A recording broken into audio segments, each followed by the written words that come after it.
Students, আজকে আমরা উৎপাদক বিশ্লেষণ করা শিখব।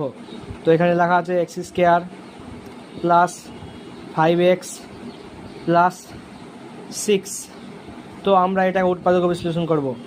তো উৎপাদক বিশ্লেষণ করার জন্য আমাদের এখানে লিখতে হবে এক্স স্কোয়ার যা আছে তাই, তারপর আমরা এটাকে লিখব 3x প্লাস 2x সমান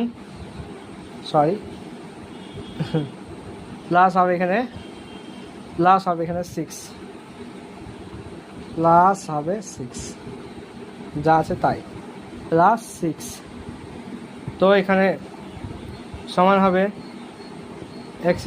এক্স কমন নিয়ে এলাম, তারপর এক্স প্লাস 3, তারপর হলো প্লাস 2 কমন নিয়ে নিলাম, তারপর এক্স প্লাস 3।